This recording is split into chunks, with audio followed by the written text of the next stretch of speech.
Всем привет. Так, ну что, сразу, наверное, перейду к делу. Не буду никакого вступления, что-то меня сегодня не прет, вдохновения нету. Короче, вчера у меня сломался генератор, который я недавно перебирал. Стерлись, скорее всего, щетки. Начала мигать лампочка, что типа ей не нравится. Что типа заряда нету. Вот, и я поехал, купил новый генератор. Как обычно, все приходит к тому, что ты просто идешь в магазин и покупаешь новый. Взял я его с кредитной карты, потому что наличных денег у меня только 100 рублей было. Как-то не получается у меня ни накопить, ни заработать. Вот, купил сразу прокладку на выпуск новую, не стал тоже мелочиться. Для чего я это купил? Хочу скинуть голову и посмотреть, что ж я там накосячил в прошлый раз, когда фрезеровал голову своим кустарным способом. Взял вот такую прокладку. Это 12-я прокладка. Так, давайте вот сюда, наверное, положу. В отличие 12-й и 8-рушной в том, что у 12-й нет вот здесь вот отверстия, через которое циркулирует тосол. Это первое. Второе, у нее медное колечко вот такое вот круглое, а у 8-рушной оно овальное, вот как бы сюда внахлёст идет. Я вначале взял 8-рушную, а потом что-то прикинул, что голова-то у 8-ки и у 12-й разные, и поэтому как бы решил не рисковать, решил взять 12-я, пускай будет 12-я. Обратил внимание, что вот здесь вот такие металлические вставки с обратной стороны. Раньше я такого не замечал. Это, видать, наверное, специально для 12-й клапанного движка. А может быть и просто уже такая конструкция пошла. В общем, начну как обычно. Сниму воздухан, воздухозаборник. Раскидаю это все. Вот. Так, ну смотрите, что у меня получается. Так, воздухан снял. Как сказать, катушки свечные повыкручивал, чтобы не мешалось при снятии ресивера. Скинул генератор, его все равно мне менять на вот этот вот новый. Скинул его вот сюда пока вниз, потому что он мешает открутить вот этот вот последний, ну скажем так, первый болт, который крепит ресивер, потому что его можно открутить тут через систему карданчиков, там ключиком, гаечкой, то есть это легче чуть-чуть напрячься, открутить его сам, два болта, верхний и нижний, нежели заморачиваться вот с тем болтом. А почему я решил сегодня еще и прокладку поменять? Ну, прокладку-то просто из-за того, что я буду раскидывать.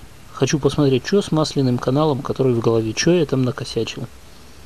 Вот, и поэтому я решил как бы все вместе. Замена генератора, притом она ее, вот сейчас генератор отсюда не вытащить. Вот, если его тянуть сюда, будет упираться вот в эту часть. Да, камеры снимаю это кузов и показываю, типа, а сам смотрю. Так, извиняюсь. Вот, если сюда тянуть, упирается вот сюда, тут не пролазит.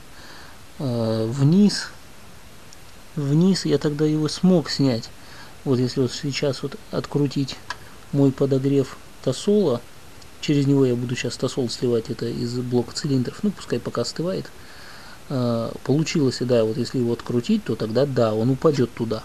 И таким же образом можно его назад сюда запихать. Но это настолько все геморройное, легче вот его просто сейчас положить. Сейчас я откручу ресивер, и я уже два болта открутил, средний и вот этот крайний. Тут осталось два, и здесь вроде бы один, вроде 5 болтов здесь. Нет, вру, 2 болта и 3 гайки.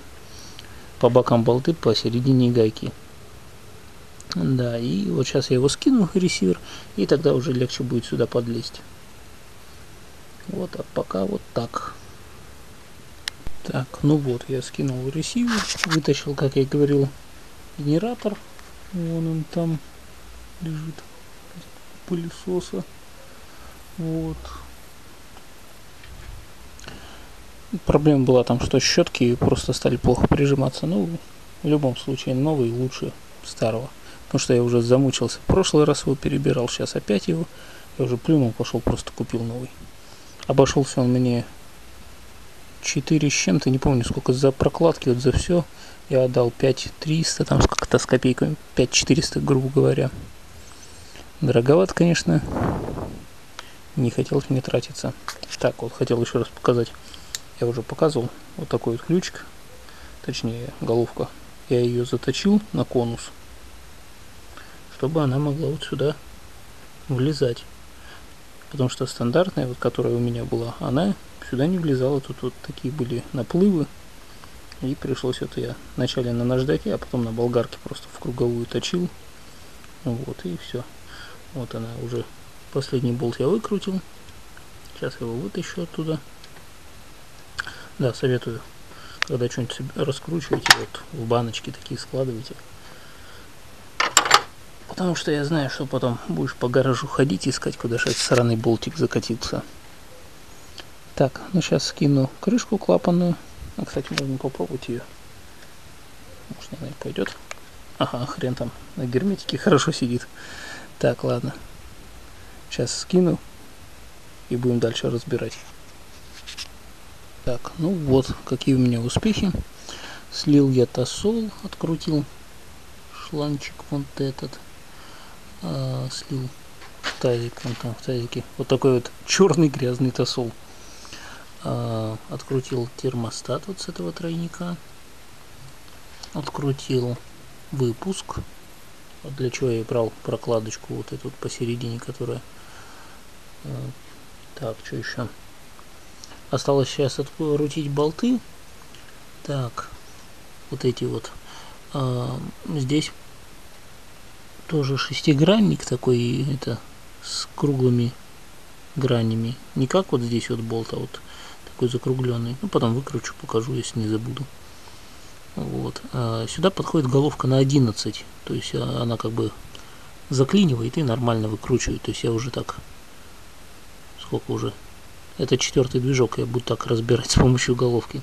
Затягиваю просто от руки, то есть как бы так чувствую усилие, как бы сильно не тяну, слабо тоже. Вот. Так. Ну вот сейчас осталось уже чуть-чуть. Истина где-то рядом, уже близко истина. Осталось как бы голову скинуть. Сейчас вот тут еще масло промокну, чтобы оно это не потекло. Хотя можно и пускай течет, куда-нибудь постелить. Вон фанерку постелю, на нее и опрокину. Вот, и узнаем. Да, я уверен, что тряпочка, скорее всего, просто осталась. Потому что датчик давления масла, вот он. Здесь я все разбирал, все чисто. Вот здесь подается, вот рядом с этим болтом, здесь подается подача масла. Там тоже все чисто, все нормально. То есть просто что-то снизу, видать, я накосячил. Но есть, конечно, еще такой план Б, что у меня просто масляный насос умер. Ну, такой я... Наверное, я буду первый человек, потому что я не слышал ни у кого, чтобы масляный насос у кого-то умирал. Потому что вот его АвтоВАЗ сделал надежно. Не помню, кто это говорил, но я просто повторюсь. Вот. Ну и все. Мне уже не терпится открутить. Сейчас, давайте. Так, ну что, скинул я голову. Увидел блок цилиндров. И все. И больше я ничего не увидел. Моя фрезеровка нормально все. То есть как бы все камеры сгорания нормальные. То есть тосол не пропускала. Вот он, масляный канал. Там его не видно. Где тут у нас подсветка? Вот этот вот у нас масляный канал. Он там в центре шарик, видно, он сверкает. То есть этот канал чистый. Так, вот масляный канал здесь. Туда я залез проволочкой. И тоже как бы все чисто. Все хорошо. Так, я сейчас сам с помощью камеры сам смотрю. Ничего не видно там вдалеке. Короче, суть такая, что все нормально, все замечательно. И это меня натолкнуло на мысль, что походу проблема просто в масле. Походу просто проблема в масле. Вот и все. Потому что я в первый раз залил лукойловское, во второй раз я сменил, тоже залил лукойловское полусинтетику. Мне приходила мысль минералки просто купить погуще, что-нибудь погуще. Потому что у меня была мысль, что просто как бы давлением масла не прокачивает. И походу надо было это сделать. Ну ладно. Зато я убедился, что с головкой все в порядке. Свечи нормальные, вон все они. Все работали. Я хотел свечки поменять, да, вроде нормально все. Все чистенькие. Немножко грязи как бы есть. А так все замечательно. Сейчас я почищу это все щеточкой. У меня на дрель есть щетка, вот я и почищу, чтобы нормально все прилегало чисто. Блин, я-то думал, что я тряпку забыл. Я думал, что я вот здесь завтулил в прошлый раз. И типа масло не уходит оттуда. Оказывается, нет, ни хрена. Все нормально, все чисто. Вот масло слив. Там тоже все чисто. Ничем не забито. Походу просто тупо масло не то. Я, конечно, был наслышан, что нужно заливать нужные масла. Но вот, походу, это как раз тот самый случай. Просто тупо в масле. Это ж сколько я тут с ним мучаюсь. Проблема просто в масле. Ну ладно. Сейчас соберу. И, наверное, съезжу маслечко куплю. Вот, почистил я головку. Такая вот она блестящая стала, прям как с магазина, только взял ее. Вот. Также почистил блок цилиндров с поршнями. Сейчас это все собирать будем. Вот.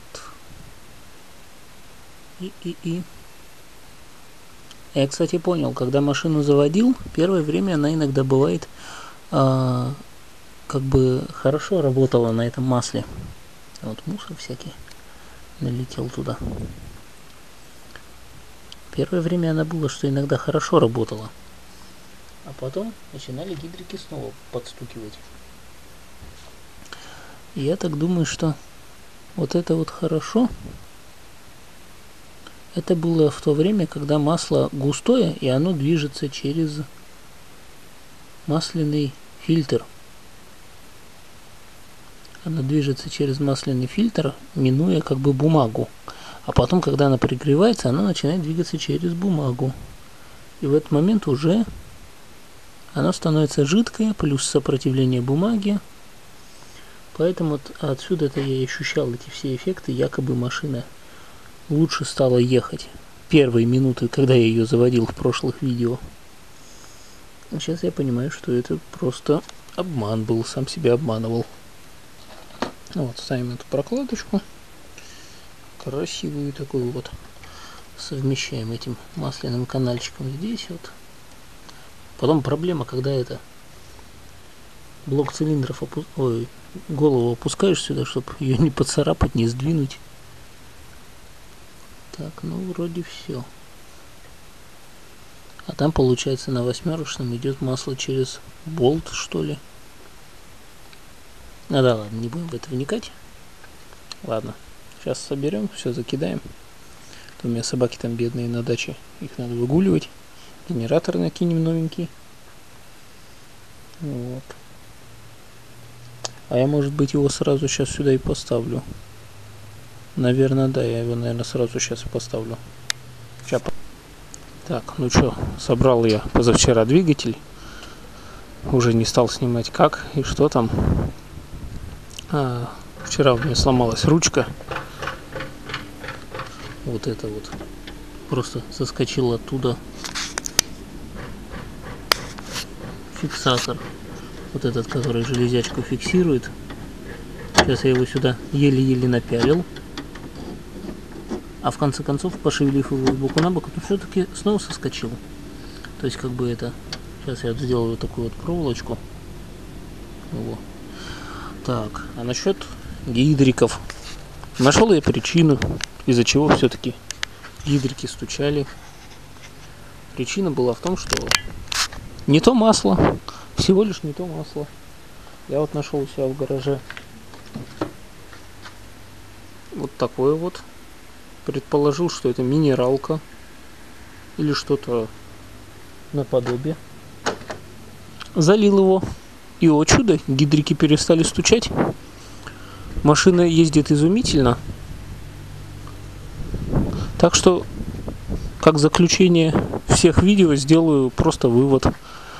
Проблема была в масле, не то масло. Это двигатель капризный к маслу, то есть полусинтетика ему не нравится. На зиму буду заливать синтетику, но уже буду как бы подходить более внимательно к вопросу вязкости масла.